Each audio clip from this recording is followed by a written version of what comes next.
I welcome you all for this lecture series on deep learning.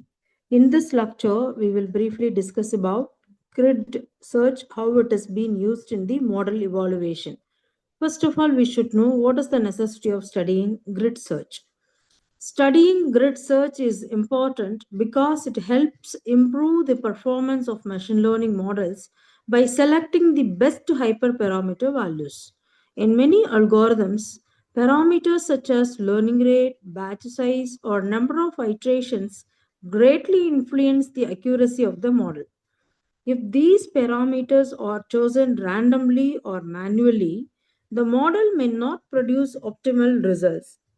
Grid search provides a systematic method to test different parameter combinations and identify the configuration that gives the highest accuracy. It also ensures reliable evaluation by using techniques such as cross validation, which helps in reducing errors and improving model generalization. Therefore, learning grid search is necessary for developing efficient and accurate machine learning models. We'll see one by one.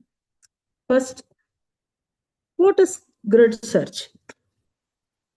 Here, grid search is a hyperparameter tuning method that systematically tests multiple values of each parameter. That means grid search is a technique used in machine learning to find best hyperparameters for a model. Hyperparameters are configuration values that control how a model learns, such as batch size, learning rate, or number of epochs. Instead of searching these values manually, grid search systematically tests different possible values. By exploring several combinations of parameters, the algorithm helps identify which settings produce the best model performance. Next, the model is automatically retrained for every parameter value to find the best configuration. That means in a grid search, the machine learning model is trained multiple times using different parameter values. For each possible combination of hyperparameters, the algorithm retains the model from the beginning. After training, the model's performance is evaluated using a validation dataset or cross validation. This repeated training process ensures that each parameter configuration is properly tested and compared. Next, the parameter combination that produces the highest accuracy is selected. After testing all possible combinations of hyperparameters, the algorithm compares their performance results. The model configuration that produces the highest accuracy or best evaluation score is selected as the optimal set of hyperparameters. This ensures that the final model uses the most effective settings for better prediction performance.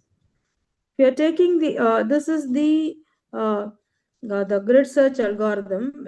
This figure shows that. So what I've said, grid search is a method for hyperparameter tuning that systematically tests multiple values of each hyperparameters, and also it retains the automatically retains the model for all combination and selects the combinations and yielding the highest accuracy. Say for example, here we have tuning batch size. Batch size may be 10, 30, 50. I'll show you another one more example. Just you can see 30, 10, 30, 50, 90. Here we are writing like this.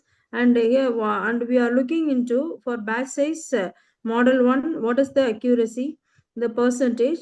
And for model 2, what is the percentage? Model 3, that is for 50, batch size 50, what is the percentage? Model 4, model 5. So if you are looking into this, which value, which batch size gives us the better percentage? So 89. So this batch would be selected. Even though it has got advantages, we should know about the pros and cons about this method. It maps out the hyperparameter space and provides more opportunity for optimization. And the main cons is pros and cons. This is pros, this is cons. Slow for large hyperparameter spaces, computationally expensive many model to train. So we know that the grid search spans a discrete grid of hyperparameters. It will train the model on each combination and it will measure accuracy using cross validation. So how can you say that your hyperparameter set is the best? The best hyperparameter set is the one that maximizes the accuracy in cross validation. So just you see this example, say like this. Suppose if I are tuning the batch size values from 10 to 100 and in steps of 20, that means 10, 30, 50, 70, 90 like that. So in this example, we want to determine the batch size for the training the model. Batch size refers to a number of training samples processed before updating the model parameters. To perform grid search, we define the ranges. What is the range of batch size between 10 and 100? And increases the value by 20 times, 20 each time. This creates a set of possible values that algorithms will test during the training. And next, the batch size tested is 10, 30, 50, 70, 90. Based on the defined range and step size, the grid search algorithm generates the batch size values or 10 plus 20, 30, 30 plus 20, 50, 50 plus 20, 70, 70 plus 20, 90. These values form the grid of hyperparameter options. The model will be trained separately using each of these batch sizes to determine which one leads to the best performance.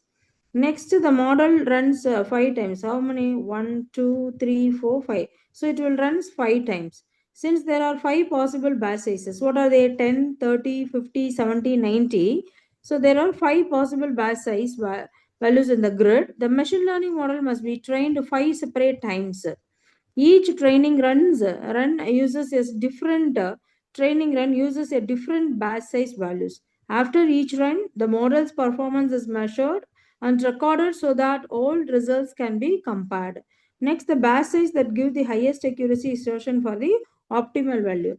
After 5 training runs are completed, the performance results are analyzed. How we have analyzed here? Percentage 1, 82, 85, 89, 87, 84.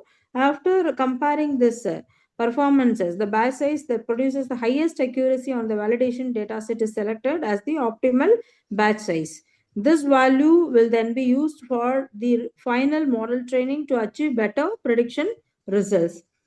And the working principle of this grid search is divide the hyperparameter domain into discrete grid. In a grid search, the range of possible hyperparameter values is divided into fixed set of discrete points. These points form a grid structure where each axis represents a different hyperparameter. This grid defines all possible combinations of hyperparameter values that will be tested during the tuning process. Next, try every combination of values in the grid. Once a grid is created, the algorithm systematically tests every possible combination of hyperparameter values. For each combination, the model is trained and evaluated. This exhaustive search ensures that no combinations with the grid is missed during the optimization process. Next, evaluate performance using cross validation. This I have said already. To ensure reliable evaluation, grid search often uses this is the method. It often uses grid search uses the cross validation. The data set is divided into several subsets. The model is trained on some subsets and tested on other multiple times. The average performance across these validation tests is calculated to measure how well each hyperparameter combination performs. Next, select the combination that maximizes the average accuracy. After evaluating all combinations using cross validation, the algorithm calculates the average accuracy or performance score for each combination. The combination with the highest accuracy, average accuracy, is selected as the hyperparameter, maximize the average accuracy. And this higher accuracy will be selected for hyperparameter setting. This helps improve the generalization ability of the machine learning models. And what are all the advantages of this model? The maps out the entire hyperparameter. That means grid search systematically explores all possible parameter combinations within the defined grid.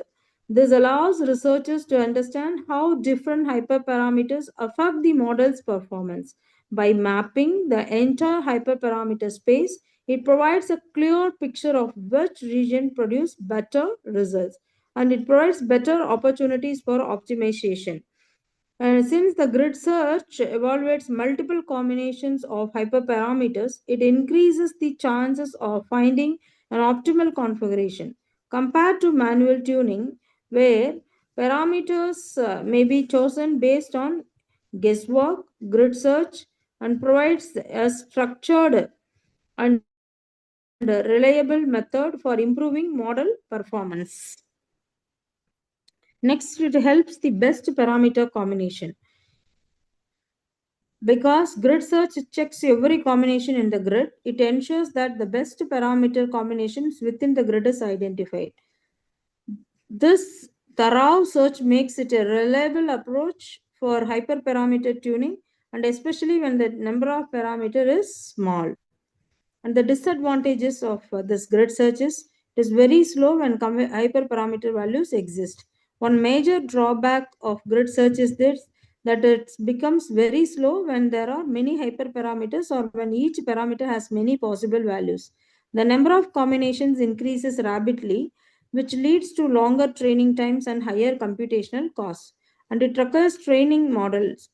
Grid search requires the machine learning model to be trained repeatedly for each combination of hyperparameters. If the grid contains many combinations, the model may need to be trained dozens or even hundreds of times. Each can significantly increase the training effort. Next, computationally expensive. Due to the large number of training runs, grid search consumes a significant amount of computational resources such as CPU, GPU, and memory. This makes it less suitable for very large data sets or complex deep learning models unless sufficient computing power is available. So, these are all the advantages, these are all disadvantages of this method, grid search. Hope everyone understood about the grid search in detail. The remaining things we'll discuss in the next lecture. Thank you.